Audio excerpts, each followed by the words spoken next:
I'm just the brown girl next door from suburbia, but that doesn't make my story any less important than anyone else's story. And there's a lot of brown girls from suburbia that have felt like, oh, well, I didn't fit into this and I didn't fit into that, so I'm still other. To me, it's kind of throwing my voice into the pop culture pot, showcasing characters that are not the stereotypes and the tropes.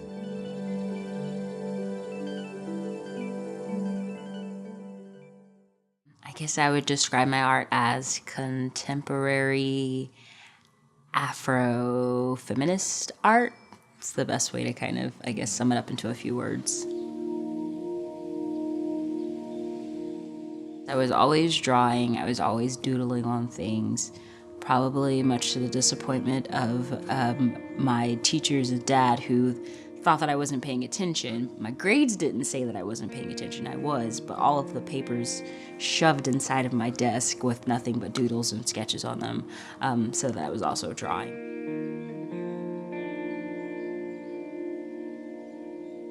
So there was a point where I realized that my talent, not everyone could do it. And then not only that, it brought people joy. Like when I would give these things to people, they'd be like, oh my gosh, this is great, this is awesome.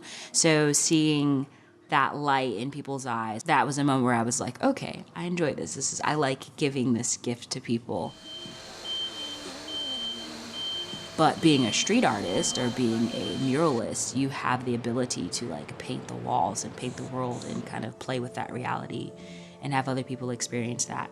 So I think once I realized, you know, that same way that I could give this gift to people in high school, coming back in my adulthood and being like, I can drop an image on a wall and tons of strangers will walk by, and in some ways, maybe some of them will like, what, that's weird. But others will be like, oh my gosh, like, this is amazing. You've completely turned my whole entire day around.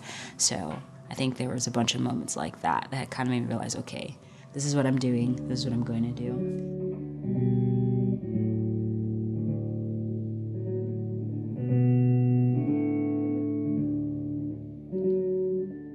Knowing the history of Austin and knowing how, you know, the east side of Austin was predominantly, you know, a community of people of color, I think with that struggle that's going on to kind of maintain roots there, it's great for the locals to see that there's still some brown in the area. Because I know when I was doing the one up off of Manor, I had so many people from the community like, oh, thank you so much for doing this. Thank you so much for putting, you know, these beautiful brown goddesses on the wall.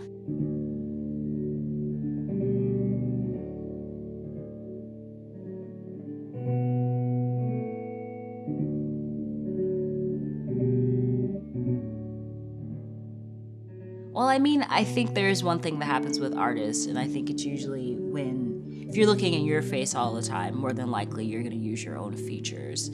So I think they tend to look a lot like me, but what's interesting is I don't think that they look just like me, because in a way what I'm doing is mentally being the opposition to the fine art world. So, you know, having a fine art background, going to school for art and doing studio art, one thing that I always saw in art history was the same white, angelic, you know, aquiline nose, very European features. So in a way, like, I try to flip that and do the exact opposite.